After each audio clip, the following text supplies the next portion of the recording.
I've been a marketer for 17 years. I started my first business when I was 11 and have been building businesses since. In this video, I'm going to break down my marketing in 11 simple tasks that I perform consistently to gain exposure for my farm and my farm products.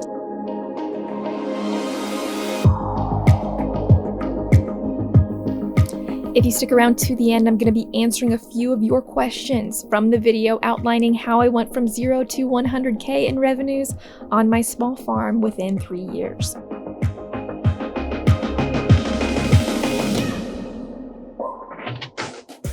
A lot of times marketing is overcomplicated. Marketing is just a matter of cause and effect. You need to sit down beforehand and say, what do I want my effect to be? If you're selling a product, it's probably going to be product sales. And then you need to say, okay, what do I need to do to cause those customers to purchase my product? But first, I really want to, as a matter of urgency, give you guys this bit of information. And that is that within the next 15 years, 50% of all agricultural assets will change hands as the boomers retire and the next generation receives basically the responsibility of carrying on an entire industry. There's $84.4 trillion that's going to be passed down in the next 23 years based on estimates. In the next 15 years, 50% of American agriculture equity is going to change hands. Land, equipment, and buildings.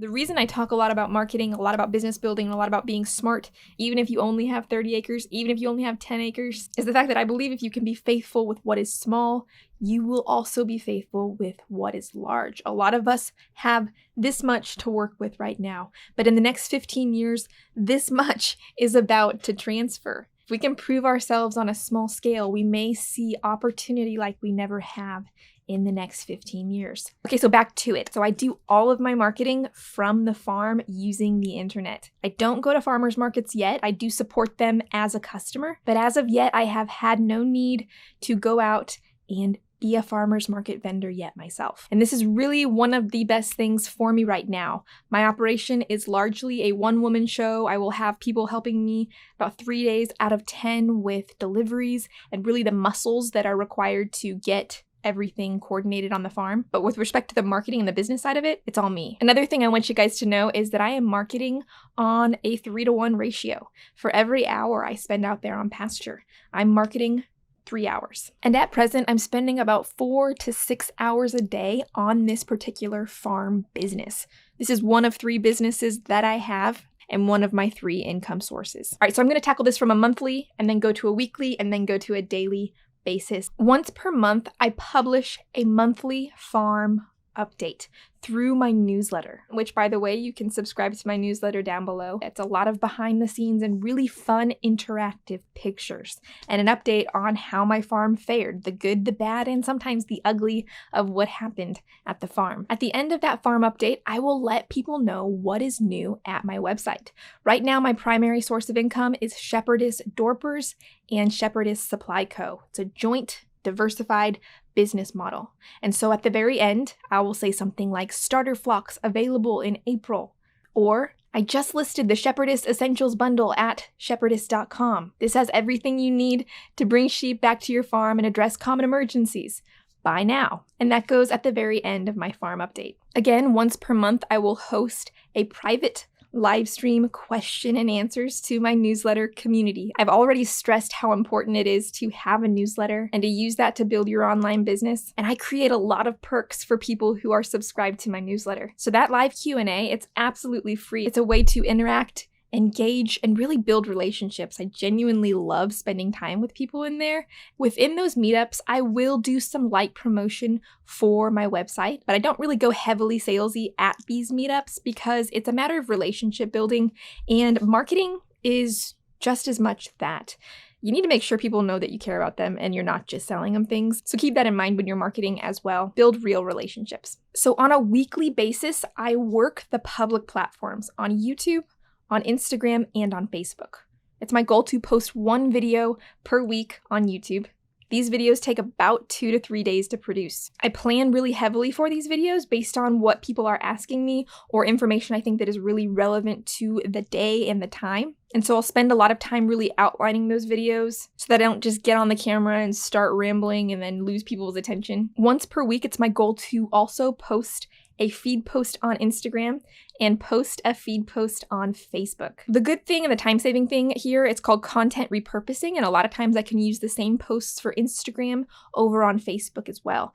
Again, I really want to stress the call to action. If they like what they see, they need to know what to do next, and you need to give them something to do next. Again, thinking that cause and effect. If you want the effect to be somebody subscribing to your newsletter, you need to give them the link to your newsletter. If you want the effect to be somebody purchasing your product, you need to give them a way to do that right then and there, not later, not later. When people are on social media, you have their attention for about that much time.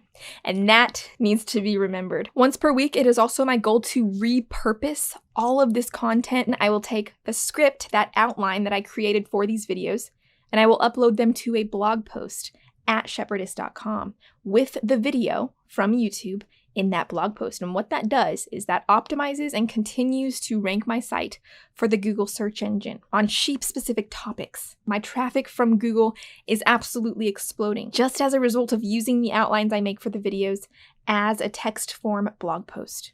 Okay, so let's go down and let's go to the daily. The daily tasks just come down to the one-on-one communication. Things like answering emails from customers or people who reach out to me through email. Interacting on social media. It's really important to me to maintain those relationships with people. When you guys comment on one of these videos, it not only encourages me really on a personal level, but it supports the channel and it really supports the algorithm in whatever platform I'm working on. So I really want to engage whenever I can and let people know how much that means to me. Two other ways I market on a day-to-day basis are by using Facebook stories and Instagram stories. These are two features I would not invest a lot of time in if you don't have a lot of followers yet. But once you have about 1,000, 2,000, 5,000 followers, they are great ways to engage with people on a daily basis. I also work in order fulfillment for the Shepherdess Supply Co., which is the sheep care supplies. I do have someone that comes in and helps me package those orders, but directing and making sure the logistics work on that order fulfillment is a part of my day-to-day work. And I want to kind of talk about something that is even broader. At the beginning of the year, I will set a broad-based vision for what I want to accomplish in marketing and sales for my business. This is something that I practiced with the businesses that I started before my farm business. And what that does, setting those goals at the beginning of the year, helps me to be consistent with the messaging that I put out throughout the year. All right, guys, so the most frequently asked question that I received on that last video, scaling from 0 to 100K in sales on my small farm business within 3 years was, is this gross or is this net? Gross meaning everything you've earned, net profit meaning everything you've profited. That was gross sales with the net profit set at 30%. But one thing I really want to be clear with you guys on was that was year number 3. And that was really the first year I generated any significant income. For year number 1 and year number 2, I was capitalizing the endeavor, meaning I was putting money into it and a lot of my time. I still have my job. Guys, this is one of 3 income streams for me right now. I have 3 sources of income now that the farm is generating some income. It was just 2 before that. And I had to have a way to make money while I was trying to make the farm make money. So I want to be clear with you guys about that. A lot of times people ask me, should I go out and buy land and start a farm business? And my answer is more frequently, no.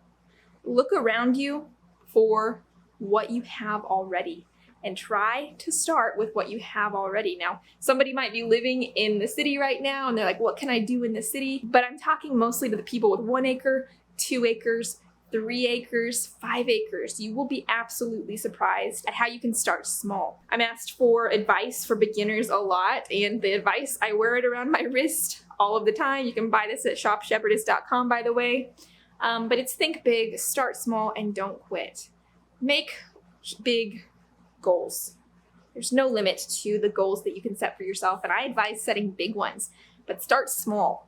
Find the smallest way possible to reach or to take a step towards that big goal. And then don't quit. If this is something you genuinely feel called to, you're gonna hit bumps in the road, but don't quit. If you can be faithful and make it work on a small scale, I believe that if that large scale is in your future, it's going to also work large scale. And if you start small, you learn small, you lose small. Say this isn't the way that your life is supposed to go. You won't have just invested way too much in something that just wasn't meant to be. And guys, if you stuck around this long, I want to say thank you so much, and I want you to see why I took a month off of YouTube.